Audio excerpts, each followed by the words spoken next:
Usually the base notes is where the designers of these days crap out on you and they cheap out on you, because what they're doing is they're getting your attention with the top and maybe the mid, but then when you get to the base and you've already purchased it, and you purchased it based on the top notes and maybe the mid notes as you're walking around with the card, but then the base notes is where they crap out on you and it just dries down to some generic bullshit. That's why everyone's going to niche anyway.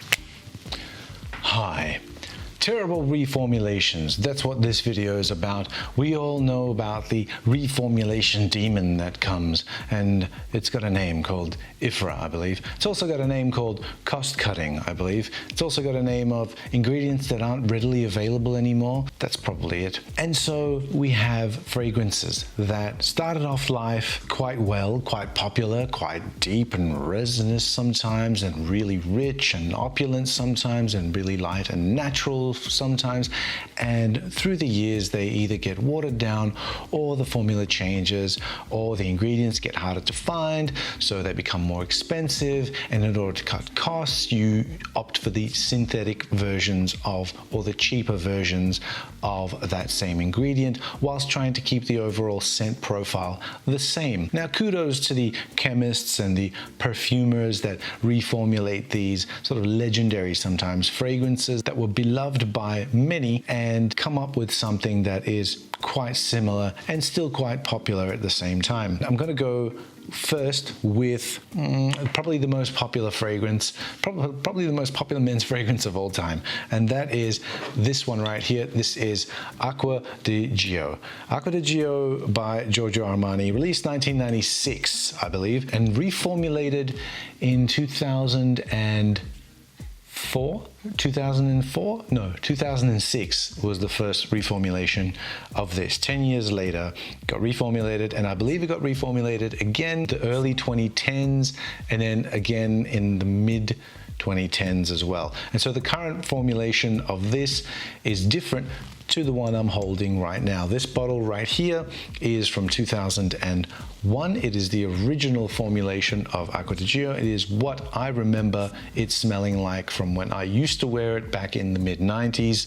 And the way that you can tell if you're one of those people that sort of hunt for the original formulations, like I do, is that if you have the box, on the back of the box, there should be a much less writing than what there is on the current box, okay? Should be much less writing like what you see here. And if you can actually get a good picture of the back of the box, it should say that it is a division of Cosmere Incorporated in New York. So Cosmere was the distributor, I believe, at the time, and so it should say Cosmere on the back. And if you do have the batch code, the batch codes should be with starting with a U, like a U, UV, or UY, or UW, or UA, or something like that. Those were the old Armani batch codes before all this reformulation started. Now, this,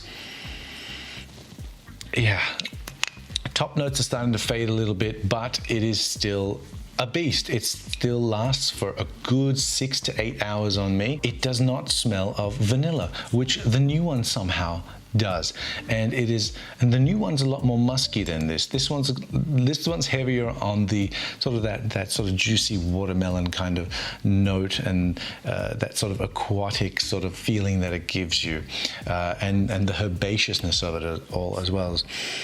It's still like, if it wasn't a masterpiece, I don't know what is, because it's so hard to find something that is just so universally loved as this is, and I don't see how it can cop hate. It's still around. You know, like, it's going to be almost 30 years and it's still around. So it's a testament to how good that scent is. Unfortunately, I don't think the current version of it does it any justice. So if you are on the market for getting yourself Acqua di Gio, I'd say see if you can hunt down a decent older batch of this, because the difference is quite large. The next one I'm going to talk about is a fragrance I don't actually have, because it's similar to another fragrance that I do do own. It is Minotaur or Minotaur by Paloma Picasso. And the way that you can tell this one, the original had and I'll put a picture of it, the original had a black collar on the top where the actual cap is, and the new one has a clear. So this is still kind of in production, but you can tell if you got the black collar one, that's the original one, and if you've got the clear one, that's the reformulated one. There is a slight difference there with the base notes that were in that fragrance, and they've been affected by the IFRA reformulation demon as well. The next one I'm going to talk about is one that is dear to my heart, and it is this one here. This is Polo Sport by Ralph Lauren. This is one where whenever I sprayed this on, I would get complimented on how nice I smell. It was just that good. I'd probably argue to say that this was one of the first blue fragrances. I mean, it's blue, the bottle's blue, but like in terms of what it's trying to do, because you could pretty much wear it any season and in any occasion as well, except for like super formal stuff. I think this was a more casual scent, polo top kind of thing. And again, the way that you can tell whether you've got the original or you've got a reformulation is, again, on the back of the box. I don't have the box of this one anymore. This bottle is from 1999, and I don't have this box anymore, but on the back of the box, it should again say that it's been distributed by Cosmere and not by Ralph Lauren. If you do get a picture of the bottle without the cap, and the cap, which is actually metal, if you do get a picture of the bottle without the cap, the actual atomizer should also be silver. I know the new ones are blue, so the reformulated ones are blue. So if you can get yourself a silver atomizer one with a metal cap and the one that says Cosmere and has the old style batch codes, which I think started with a GS or something like that, then you have got yourself a vintage. And I do have somewhere a full bottle of this that I haven't opened up yet, and I wonder if it's actually faded or anything like that. I might have to check that out. Ralph Lauren Polo Sport. Bad reformulation. Another terrible one is this one right here. This is Quorum by Antonio Puig. And the way that you can tell that this, okay, but before we can get into that, the reason why this was reformulated poorly is because this is one of those powerhouse kind of fragrances. Okay, its note listing sort of reads like all of the ingredients that IFRA sort of banned anyway. So it's no doubt that this has been reformulated, and you can tell again if you've got a picture of the box. You should have a look at the box like this where it says Quorum, and it should have a thick line, not a thin line, on the box. And on the back of the box, it should only have a few ingredients. That means it's before 2004 when IFRA, when the regulation came in that you have to have all of the chemicals that you put in here listed, like the citronellalols and the coumarins and the polyphen and the yellow this and the red that, whatever. This one just says alcohol, denatured alcohol, aqua, and parfum, and that's it. Okay, and the order in which you read the ingredients is how much of it is in there. So there's denatured alcohol, there's a little bit of water, and then there's a little less of parfum in here, of fragrance. So that's the composition. So now if you have the short ingredients listing, thick line means you've got yourself one of the good ones. Now, this has been reformulated about 4 times. The one I've got here is from after 1993 because it's got a barcode and it's got the green dot here in the back. Okay, this is a bit beastly, so I'm going to be very careful with it. And you can also tell by the atomizer as well. It should have a quality atomizer. The new ones don't really have a quality atomizer. They just smell thinner. They just don't perform as well, and they end up being soapy instead of oak mossy. Oak moss, real oak moss. That's the stuff that's in here that will really give you that sort of depth of fragrance that I don't think they've been able to to do as well with tree moss even. It's just too thin, it's just not enough complexity, and it doesn't play well with the other ingredients. So yeah, real oak moss, really good. Quorum by Antonio Puig. Next on this list of terrible reformulations is King Kouros itself. Now, I'm not a huge fan of Kouros, but I will admit that it is definitely a scent to be respected because it's just out there, isn't it? And I would imagine a time when men wore Kouros and really attracted women with it. Unbelievable how they would, but they did. Ugh.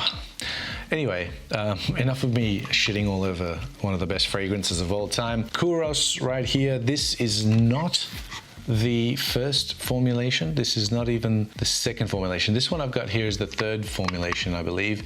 And it is my favorite one of the bunch because it has toned down the animalic sort of qualities of Kouros. Now, some people might find that quality to be the, I don't know, defining characteristic of Kouros. And if that is you, then you need to get the one prior to Yves Saint Laurent being bought out by Gucci PPR. And I believe that happened sometime in the mid-2000s.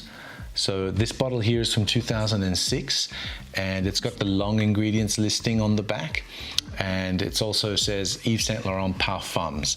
Now, if it says Parfums Corp, it means it's predating that, and you'll also have a short ingredients list, which means it's before 2004, so you'll be safe. But if you do like your Kouros, but you want it sort of less animalic, but still very, very much Kouros, then you will find yourself the one from 2006 to, I believe, 2010 or 2012. I'm not entirely sure how long Gucci had them for. And so then they got bought out, then Yves Saint Laurent got bought out by L'Oreal, I think, who owns them now, and it's completely been butchered, not once but twice. And so the current formulation of Kouros, while still retaining a memory of Kouros, is not the heart and soul of Kouros. And that is 100% certain to me, as I'm sure it is to all the Kouros lovers out there. Some people might actually prefer it the way it is now, neutered and clean, but I don't think that was the point of Kouros to begin with. And, you know, kings aren't neutered, kings aren't clean. Kings are kings because, you know, they're rough and tumble, and they got to where they are because of that. So respect, but yeah, not my thing. But again, beware, this is a terrible reformulation, what's currently out on the market. Kouros. Next one is Opium Port, and this one, again, I don't think it's overtly terrible. It's not as bad as like Kouros is, but it is a night and day difference in terms of the balsam that's in here. So the Tolu balsam that's in the original formulation of Yves Saint Laurent Opium, in both the Eau de Toilette and the Eau de Parfum, and the Eau de Parfum also got reformulated as well. This is formulation number 2, and you got to watch out, especially for the Yves Saint Laurent fragrances, because over the course of the last 30 years or 40 years or so, they've been owned by, their fragrances division has been owned by so many different companies, and every time they change hands, they got reformulated. And that sucks, because every time the fragrance changed and it wasn't its original interpretation, let's say. So the Eau de Parfum, the first formulation, of course, the best one in 1995. The second formulation looks exactly like this, except on the back of the box, it should have a different address. And it should also say Parfums Corp instead of just Parfums. And this bottle is from 2008. And then it got reformulated again, in which it changed from this sort of blue bottle to being a clear bottle like this. And that's the Eau de Parfum, 3 reformulations there. The first 2 are good. The third one is okay, but not as good. And the Eau de Toilette, I believe, has pretty much the same fate, and it would have been reformulated the same amount of times because they were released in the same year. And whilst the Eau de Parfum has been discontinued since, I think, 2018, this is still in production. This only recently got discontinued this year or last year, I believe, in 2021. The current formulation that's out there is a little bit weird because it's still reminiscent of opium, but it isn't really the bread and butter of opium, which is that tolu balsam, and which is what I can smell from the very top here all the way to the base. And this lasts forever, as does the eau de parfum, and it lasts forever. The dry down still smells rich, it still smells opulent, it still smells classy, it still makes you want to smell your skin. It makes you wish you had more noses. That's what it does. I find myself there's a few fragrances that do that to me that I'm like, I love the smell all the way through. Usually the base notes is where the designers of these days crap out on you and they cheap out on you, because what they're doing is they're getting your attention with the top and maybe the mid, but then when you get to the base and you've already purchased it, and you purchased it based on the top notes and maybe the mid notes as you're walking around with the card, but then the base notes is where they crap out on you and it just dries down to some generic bullshit. That's why everyone's going to niche anyway. Or vintage if they've been kept in good condition, as this one has. Opium Port Homme, terrible reformulation. Try and seek out a vintage if you can. And again, the way that you can tell is by the short ingredients list on the back of the box and the batch codes on Yves Saint Laurent. Original formulation opiums should be 5 digits. They shouldn't be the new sort of batch codes, the new batch codes that kind of have the 2 digits and then a letter and then another few digits. The old ones were just 5 numbers, like this is 11561. That's what the older pre 2008 batch codes would be, like this. Okay, so Opium Port Homme. Going from Opium Port Homme to the original opium, this one right here, this one, yeah, okay, so it smelled super good in its original formulation. That's because there's like notes in here like clove oil and stuff that are known carcinogens,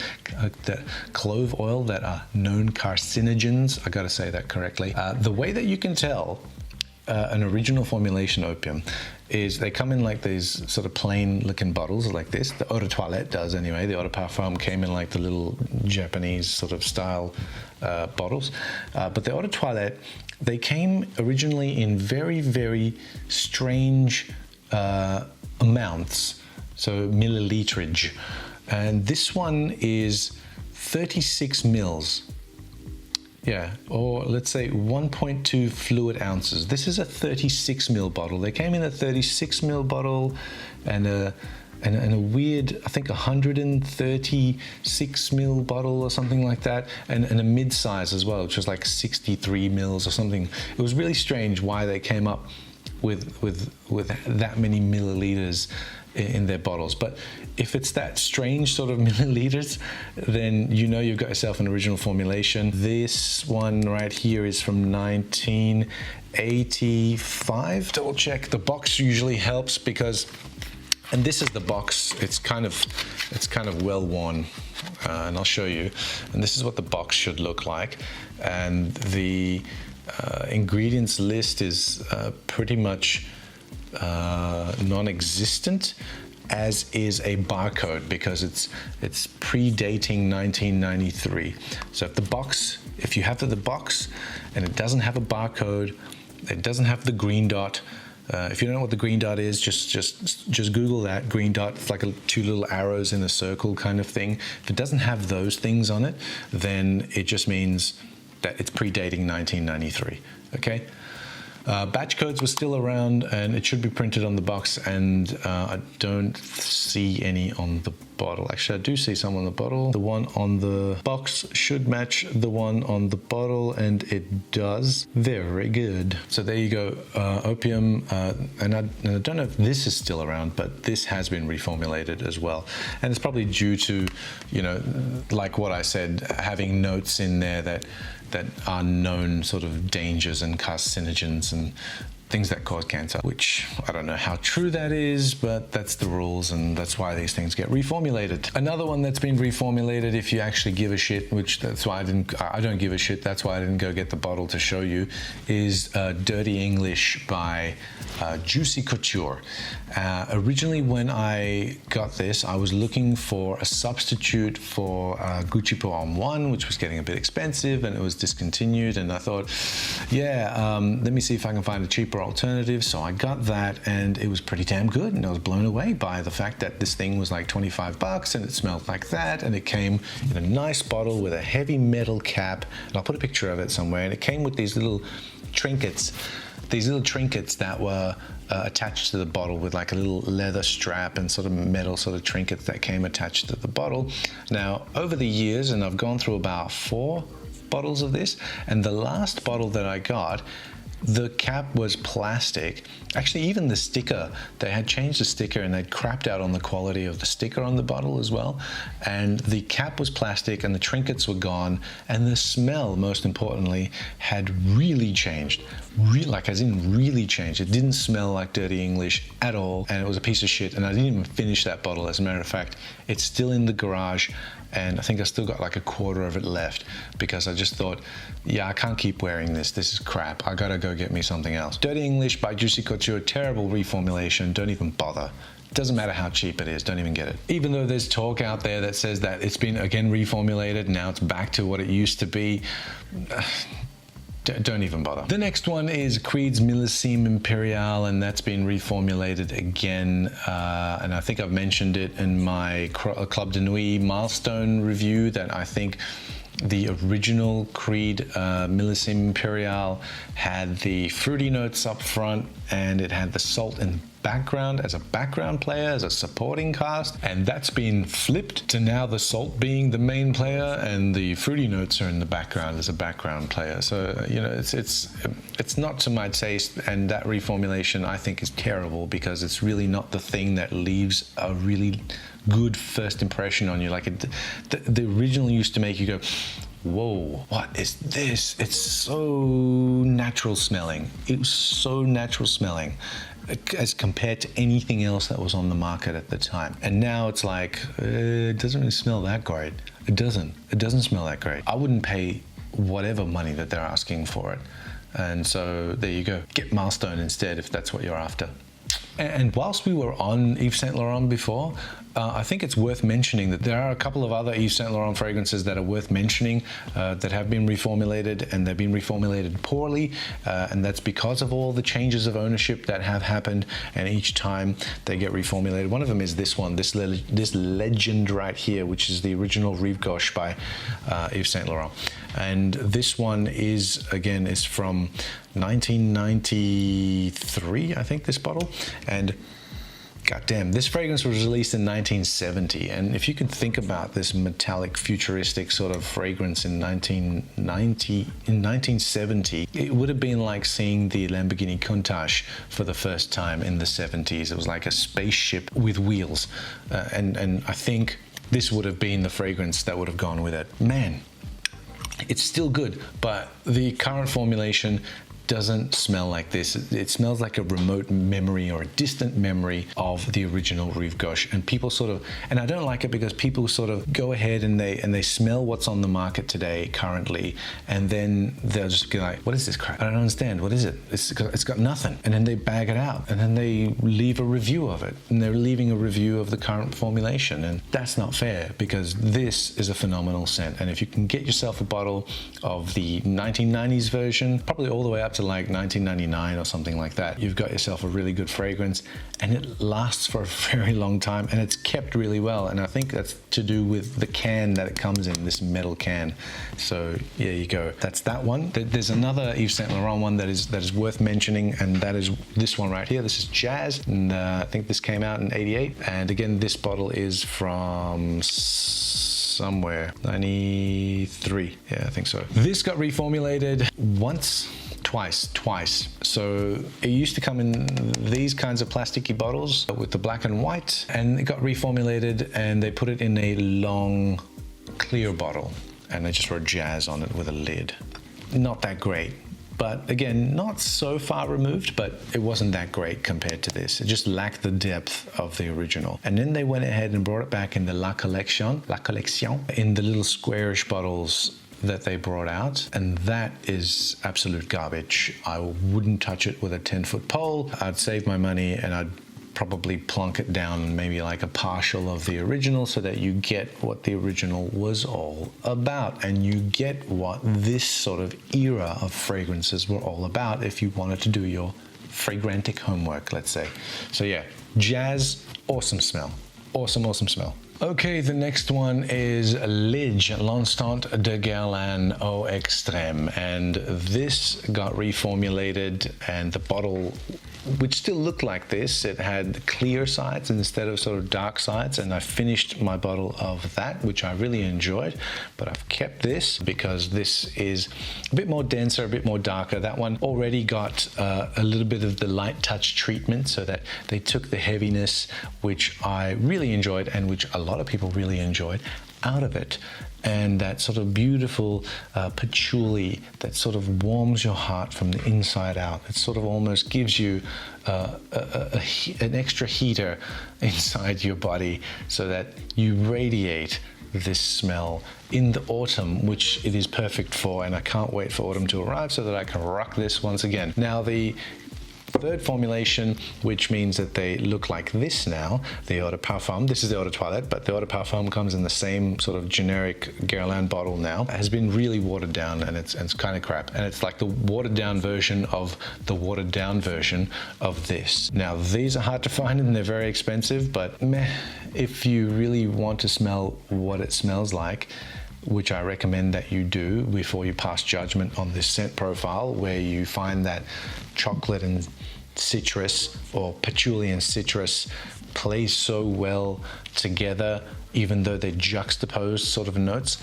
Don't pass judgment until you've actually tried the real deal. Either this one or the Clear Sides one. The Clear Sides one I find a bit more wearable, but I don't really care about wearability when it comes to scents that are really trying to transport you to another time and space, which this one does. A lot of people speak highly of it, and there's a reason for that, and that's because it is quite magical.